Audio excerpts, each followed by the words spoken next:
पाए, हम सब ने हमारे स्कूल में इसके बारे में पढ़ा है, लेकिन क्या आपने कभी सोचा है कि इसका इन्वेंशन कब, कैसे और क्यों हुआ है? फिजिक्स की दुनिया को हिला देने वाले the great scientist Albert Einstein और स्पेस में नॉलेज रखने वाले स्टीफन हॉकिंग्स, इन दोनों का पाई से क्या रिलेशनशिप है? और क्या आपको पता है, पूरे ईयर के अंदर एक दिन द पाई डे बनाया जाता है और उसी दिन में ये पाई डे सिर्फ एक स्पेसिफिक टाइम पीरियड के लिए होता है। और कुछ फैक्ट्स हैं जिसके बारे में हम अभी तक अनअवेयर हैं।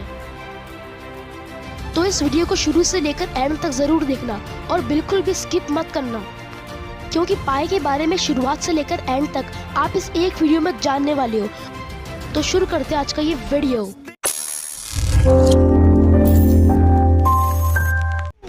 अभी मैंने आपको बताया कि मैं आपको पाई के बारे में बिल्कुल शुरुआत से लेकर एंड तक अच्छे से एक्सप्लेन करूंगा। तो इसकी शुरुआत के लिए हमें समय में थोड़ा पीछे जाना होगा। तो ये सिलसिला शुरू होता है 3500 BC के आसपास।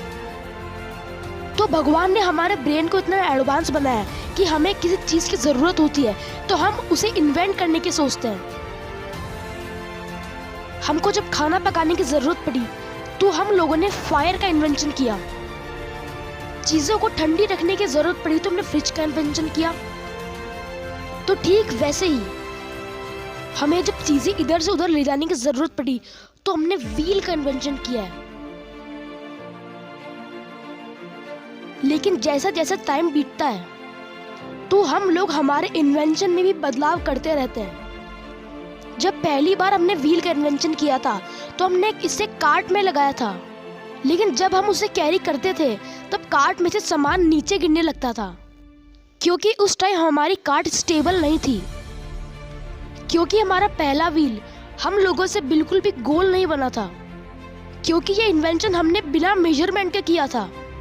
तो हमें किसी कांस्टेंट मेजरमेंट की जरूरत थी और बहुत ज्यादा रिसर्च के बाद हमें मेजरमेंट मिल गया। कोई भी चीज गोल तब होगी जब उसका डायमीटर 7 यूनिट और सरकमफ्रेंस 22 यूनिट होनी चाहिए। तो इस 22/7 के रेशियो को ही हम पाई के नाम से जानते हैं।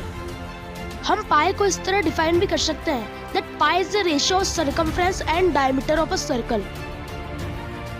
हम इसे कुछ एग्जांपल से समझते हैं। अगर किसी सर्कल का डायमीटर 14 सेंटीमीटर है तो उसका सरकमफ्रेंस सेंटीमीटर होगा, क्योंकि इन दोनों का रेशियो निकालने के बाद हमें 22/7 मिलेगा, जो कि पाई की वैल्यू है। लेकिन क्या आपने कभी सोचा हमने पाई को डिनोट करने के लिए इस तरह का सिंबल क्यों लिया? ये सिंबल ग्रीक अल्फाबेट का 16th लेटर है।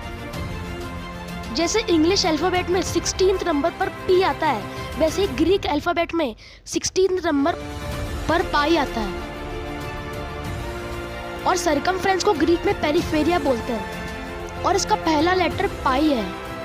तो हो सकता है कि हमने इसलिए 22/7 को पाई से डिनोट किया। तो अब जो मैं आपको बताने जा रहा हूँ उसे आप बिल्कुल ध्यान से देखना। तो 22/7 की वैल्यू पाई होती है और ये सरकमफ्रेंस और डायमीटर का रेशियो होता है। तो हम लोग इसकी जगह सरकमफ्रेंस अपॉन डायमीटर लिख सकते हैं और डायमीटर की जगह हम 2r लिख सकते हैं, क्योंकि जब हम दो रेडियस को मिलाएंगे उसके बाद तो एक डायमीटर बनेगा। तो अब हमने d की जगह 2r लिख दिया। फिर इसे क्रॉस मल्टीप्लाई करने के बाद हमें 2r पाई मिलता है और इसे हम 2πr भी लिख सकते हैं। और इसी तरह से सरकमफ्रेंस का फॉर्मूला बनता है जो कि हम मैथ्स में यूज लेते हैं। अब जो मैं आपको बताऊंगा उसको सुनकर आपको अपने कानों पर यकीन नहीं होगा। क्या होगा अगर मैं आपसे कहूं कि 22/7 पाई के इक्वल नहीं है? लेकिन आप सोचोगे कि ये कैसे पॉसिबल है? हमने तो हमारे स्कूल्स में पाई की वैल्यू 22/7 ही पढ़ा है। तो स्कूल में तो हमने ये भी पढ़ा है कि पाई एक नॉन टर्मिनेटिंग और नॉन रिपीटिंग नंबर है।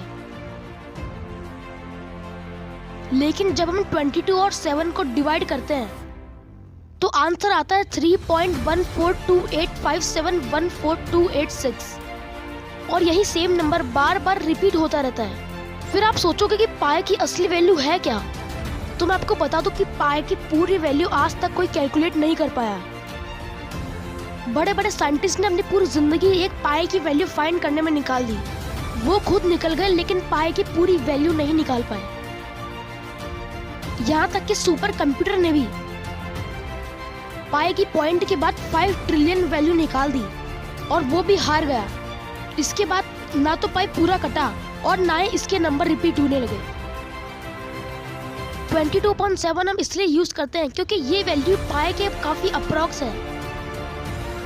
तो अब हम बात करते हैं कि पाई डे कब मनाया जाता है। तो ये मनाया जाता है 14 मार्च को, क्योंकि इसकी वैल्यू होती है 3.14, यानी कि तीसरा महीना और 14 तारीख। और टाइम की बात करें तो वो है 1:59। और इस टाइम पे क्यों मनाया जाता है? क्योंकि पाई की आगे की वैल्यू है 159, यानी कि 1:59। और सर एल्बर्ट आइंस्टाइन का जन्म भी 14 मार्च को ही हुआ है। और सर स्टीफन हॉकिंग का डेथ भी 14 मार्च को ही हुई है। या तो ये एक इत्तेफाक है या फिर इसके पीछे कुछ रहस्य है, ये किसी को नहीं पता। तो गाइस आज के लिए इतना ही। अगर आपको वीडियो पसंद आई तो लाइक शेयर सब्सक्राइब करना मत भूलना। तो मिलूंगा आपसे अगली वीडियो में, तब तक के लिए जय हिंद, जय भारत।